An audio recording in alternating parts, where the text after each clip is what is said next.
Երկու ամսով կալանավորվել է փաստաբան Ալեքսանդր Կոչուբաևը, որին 3 ԱԱԾ-ն բերման էր ենթարկել ամենայն հավանականությամբ ֆեյսբուքյան գրառման համար։ Հոգին սատանային վաճառած քննիչներ, դատախազներ, դատավորներ, ձեր պատիժը երկնային է լինելու։ Աղոթում եմ Տիրոջը ձեզ չների եւ պատիժը քավեք սերունդներով։ Մկրտիչ Սրբազանը ծառայությունը կշարունակի ԱԱԾ-ի պատվալում, բայց դուք ոնց շատ տղակայիք, էծեվել մնացիք։ Հետո փաստաբանը երկու հետգրությամբ ասել է, որ իր համար անընդունելի է նման կերպ եկամուտ ստանալն ու հորդորել խորհել օգտագործված լինելու մասին։ Համացանցային մի հրապարակման համար էլ Կոչուբաևի պաշտպանյալ Արմեն Ալեքսանյանն է կալանքի տակ։ Մարդու իրավունքների պաշտպան Անահիտ Մանասյանը բազմիցս է բարձրաձայնել մասնագիտական տարբեր համայնքների, այդ թվում փաստաբանական համայնքի ներկայացուցիչների կողմից ոչ իրավաչափ հրապարակային խոսքի օգտագործման լայն ծավալների մասին, ընդգծելով, որ մասնագիտական համայնքների համար պետք է ոչ թե պարզապես սահմանվեն էթիկայի ու վարքագծի կանոններ, այլ դրանք պետք է հետևողականորեն կիրառվեն։ Միևնույն ժամանակ մարդու իրավունքների պաշտպանն անթույլատրելի է համարում այն տրամաբանությունը,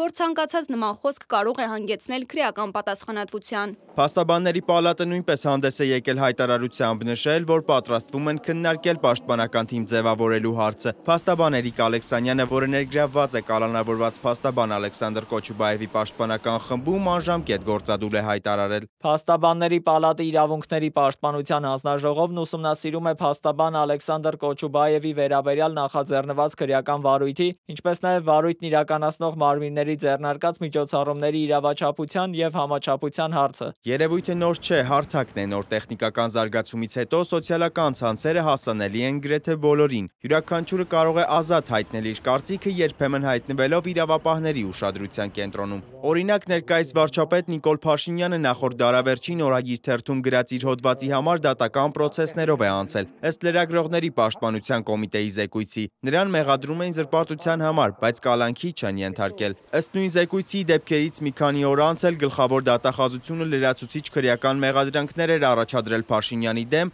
Արդարադատության նախարարության 2 աշխատակիցներին վիրավորելու համար, երբ նրանք փորձել էին առգրավել նրա թերթի համակարգչային սարքավորումները։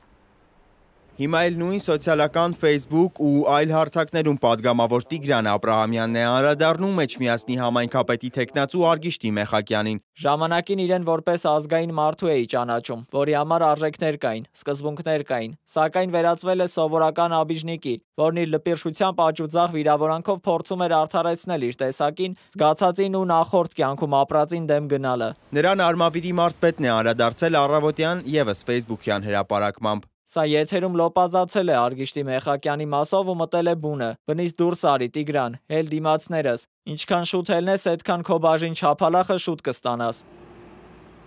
Մենք ուսումնասիրեցինք սոցիալական ցանցի տարբեր գրառումների մեկնաբանությունները եւ հարց առաջացավ. ինչպես ենք մենք հայերս պատկերացնում խոսքի ազատության սահմանները անկախ դրանց իրավաչափությունից։ Սիմոն Հովանիսյան, Reopen Media։